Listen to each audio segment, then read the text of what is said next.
Hello guys, welcome to this video. So in this video I'll show you a VS Code extension which directly connects your web camera inside VS Code. So just go to the extensions tab, just right here camera, and this extension will come. It's a third-party extension which connects your web camera inside directly inside VS Code. So just click the install button to activate this extension, and then after activating this, either you can go to command palette or just type Control Shift P shortcut and directly type here camera, and this will simply launch a Google Chrome window where it will start your web cameras. You just need to grant the permission, and after that your web camera will start, and you can resize this window, place it accordingly.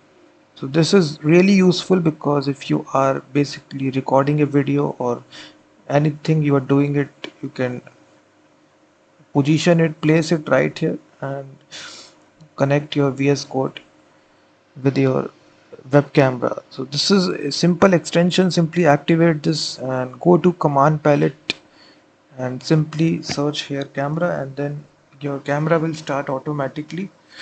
It will open a Chrome window, and here you will see.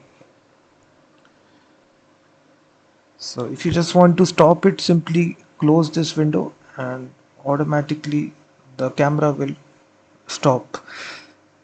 So this is a really good extension. You can install it.